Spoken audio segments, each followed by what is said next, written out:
So Dublin 321, Meath 9 points. Dublin have ran out 21-point victory winners at Croke Park this evening. Dublin make it 10 Leinster titles in a row at Croke Park. And wow, I mean, what a victory, what a performance in the end from Dublin. And look, listen, we'll get into my thoughts on the game and we'll go through all the big talking points throughout the match. And look, listen, there probably wasn't a lot to talk about in this game. In the end, Dublin were just far superior than Meath. They were fantastic in this game without doubt. They really gave it to Meath in all areas of the pitch and really were relentless. You just couldn't stop Dublin out there tonight. They were just absolutely, they were a machine. They were just unbelievable in all aspects of the pitch. And look, listen, I know a lot of people will point to resources and they'll point to a lot of things to try and discredit Dublin's victory. And look, listen, I feel like that is a conversation for another day. It is a factor, and it definitely has played a part in how far Dublin are ahead of other teams. But I think you got to look at the performance on the pitch tonight for 70 minutes and just how impressive Dublin were in all aspects of the pitch. I mean, they were absolutely relentless and unstoppable in many ways, and me just couldn't stop Dublin's pressure from their kickouts. Dublin's forward motion at times, the way they were playing, the intricate build-up play was absolutely relentless. And of course, I'm here with my thoughts and my reaction as always. So yeah, let's get straight into it.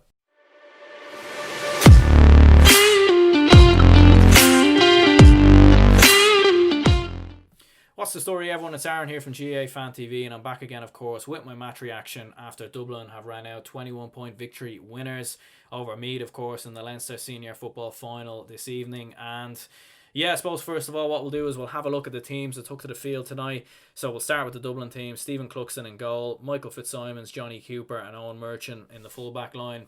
Half-back line was Davy Byrne, John Small and Robbie McDade. Of course, in midfield, Brian Fenton and James McCarthy. The half-forward line was Noel Scully, Kieran Kilkenny and Sean Bugler. And the full-forward line was Paddy Small, Con O'Callaghan and Dean Rock.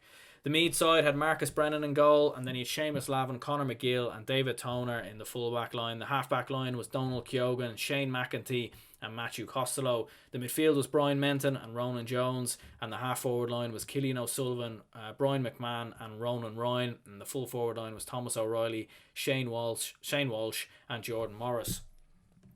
And yeah, I suppose first of all, look, listen, we have to pay tribute to the 14 victims, of course, who lost their lives 100 years ago on Bloody Sunday. I didn't mention it in any of my other previous videos because, I wanted to mention it in this video because, I know the majority of people watching this channel will probably watch this video over the other ones. So, yeah, look, listen, that's the first thing I have to say. I thought it was a tremendous tribute that they done in Croke Park tonight and throughout all the GA games that took place today. And yeah, look, listen, Tipperary wearing the commemorative jersey tomorrow to mark 100 years since the passing of those 14 people. And yeah, look, listen, I'd like to pay tribute to them, 100 years ago. And yeah, look, listen, I thought it was a great tribute that the GA done. And yeah, I suppose without further ado, look, listen, we'll dive into, the game and sort of some of the big aspects that took place today. So, look, listen, I suppose first of all, we'll dive through some of the scores today. So, Dean Rock hitting 1-7, 6 of them from place balls. Sean Bugler with 1-2. What a performance tonight by Sean Bugler. A really, really impressive performance from him tonight. He's really, putting down his marker on this Dublin team at the moment. Obviously came into the team last year, had some cameo appearances coming off the bench. But absolutely fantastic coming into this team. And I think, one of the big worries we had with Dublin coming into the championship this year, as a Dublin fan myself, was how are we going to adapt to some of the changes in the Dublin team? So Jack McCaffrey not being there, Diarmuid Connolly, Bernard Brogan retiring, Owen O'Gara retiring, etc., etc. And Sean Bugler's come in, and as I said before, he had some cameo appearances last year, but he's come into the team this year and he's been absolutely superb. 1-2 in this game, really well taken goal, great intricate build-up play, and then obviously getting the hand pass into the back of the net. Again, really impressive performance. I've been really impressed with him. Kieran Kilkenny hitting 4 points, Noel Scully with 1-1, Paddy Small with 3 points as well. Paddy Small coming into the team, what an addition he's made to the side coming in, keeping Paul Mannion out of the side. Paul Mannion, of course, was in the full forward line last year and has been one of the top players for Dublin down the years, and Paddy Small is now ahead of him in that full forward line. For Meath, so they had a couple of scores as well, of course, 9 points on the board. So Jordan Morris with 4 points, Brian Menton, Thomas O'Reilly, Killian O'Sullivan all scoring, Jason Scully and Joey Wallace getting the points as well for Meath. And look, listen, Meath are a young side. They had 9 changes to the team that took to the field in the Leinster final last year. So it is a new team in many ways. And look, listen, they will, regroup and come back stronger next year, I'm sure. I think the psychological impact on teams is massive. And I think that's one of the main reasons why Dublin are actually able to beat a lot of the teams that they do. And I think one of the main reasons why a lot of teams play very poorly against Dublin is the psychological impact that Dublin have on opposing teams. And I'm looking at Meath in that first half in particular. And, you had some interesting things that happened. So you had O'Reilly who missed a free, a free that he normally score. You'd Killian O'Sullivan who was dribbling with the ball at one stage and double hopped it. You had Jordan Morris who missed an easy chance in the first half as well. Normally he would have scored from there. And I think the psychological impact from that Dublin have on other teams, they're getting inside other teams' heads. There's absolutely no doubt about it. I think Kerry losing to Cork was another example of that. I think Kerry set up against Cork the way they did, not because they, wanted to beat Cork and be all defensive because they were wary of Cork. They set up the way they did because they were thinking of Dublin further down the line. They wanted to get used to playing a certain system. They wanted to adapt to that certain system. Beat Cork, get over the line, win the Munster Championship, win the All-Ireland semi-final, play Dublin in the final, and with that system, having perfected that system, they would then have the ability to go out and beat Dublin.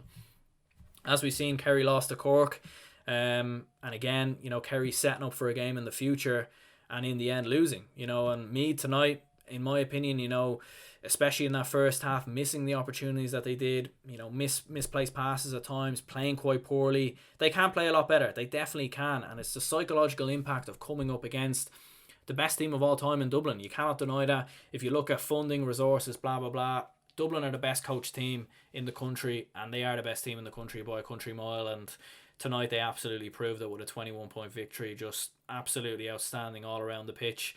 The kickouts, Meath couldn't win much of their own kickouts. Fenton was fantastic. Just recycling possession, recycling the ball. Dublin were slowing things down. That transition play from midfield to attack, I thought was absolutely superb. You had overlapping runs from the wing backs. Robbie McDade coming in there.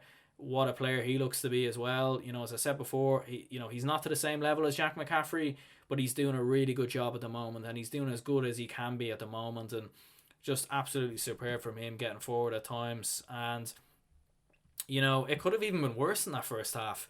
Dublin did actually miss a couple of easy chances that they would normally score. Fenton missed an easy chance towards the end of the first half. Dean Rock had that bizarre miss from a free at the start of the second half that went to Hawkeye, and you're thinking, how on earth does he miss that? And that was very unusual from Dean Rock. And, it could have been a lot worse. It could have definitely been a lot worse. And Dublin were using the mark fantastically. They were really using the kick-out mark, and they were also using the advanced mark as well to their advantage. And look, listen, I think I can speak for everyone and say that the mark rule is just, it shouldn't be there. It's a bad rule to have in the GAA. I have no idea why they keep changing things. I have no idea why they've introduced this, in all honesty.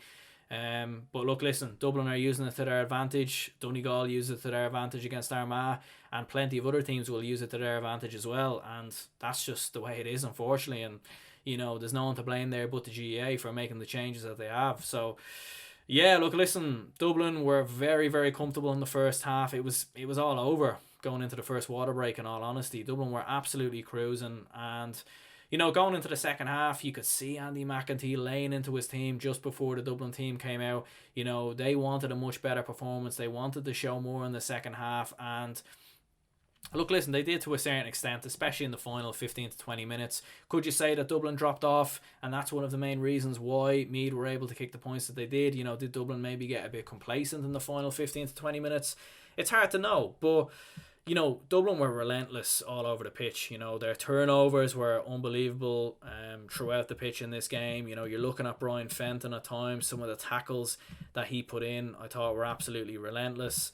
John Small, Davy Byrne, Owen Merchant, Johnny Cooper, even at times, fantastic in defence at just turning the ball over. Dublin, the best part of Dublin's performance tonight was, for me, their defensive display. Like, defensively, just really, really well done, really well drilled. And, I did worry that a result like this might come up because, Dublin will have been set up. They will have known that Meath's biggest strength is goal scoring. 12 goals in the past 2 games, only hit 9 points against Kildare. Okay, they hit 14 against Wicklow. But, you know, they don't really have many players that can kick points from 30, 40 metres out. Jordan Morris is one of them. You take Jordan Morris out of that equation, you don't really have too many others. And I think, you know, one of their big aspects, you know, one of the things that makes Meath a great team is obviously their goal scoring. And when you take that out of the team, you know, you did worry that a result like this might come, and in the end, that's what's actually after happening. Is Dublin are after winning very, very comfortably, and I think Cluxton's save on the 60th minute, you know, shows maybe how far they are ahead at the moment as well. You know, Cluxton does absolutely nothing for the entire game, and makes a superb save from a Meath goal chance. Again, you know, it just shows how well drilled and how well trained this Dublin side are. That, you know, even in situations where they're not, you know, Cluxton had absolutely nothing to do for the entire game and then makes a superb save on the 60th minute. Maybe the only concern from a Dublin point of view could be Cormac Costello's red card. No idea what it's for. I'm recording this straight after the game, so I've no idea what happened, in all honesty. You know, RTE didn't show anything that he made a bad challenge, and apparently it's something he said, so we'll have to see what happened there. Sean Bugler, that could be a potential injury. It looked like he pulled up towards the end of the game, so that could be an injury. And look, listen, Meath doing well at the end, but again, as I said, you know, psychologically, Dublin are inside of a lot of teams' heads, and you know, I think if you're going to beat Dublin, you got to look at having a sports psychologist in your team as well to really overcome that, because in the first half, Meath could have stayed in touch with Dublin a little more than they did, but they were missing opportunities that normally they wouldn't, and one of the reasons was because confidence was gone and Dublin kept overturning them. Dublin were far superior in tackles, and Meath looked shell-shocked and they looked rattled, and in the end, you know, Dublin, it was just a very comprehensive and comfortable victory for Dublin in the end. And yeah, look, listen, let me know down in the comments below who was your man of the match. I look at Sean Bugler for me, absolutely superb, 1-2 in this game. It wasn't just his goal and his 2 points, but it was his overall contribution, his movement, running off the shoulder, getting into the full forward line, contributing to the attack, laying scores off for other players. Just really well-rounded performance from Sean Bugler, so he gets man of the match for me. But do let me know down in the comments below who was your man of the match. And yeah, very comprehensive victory for Dublin in the end, 21-point victory winners, and they march on to the final four against what we presume will be Donegal, but we'll have to see what happens tomorrow. But yeah, anyway, my name is Aaron. Do leave a like and subscribe if you haven't already, and I'll see you in the next video.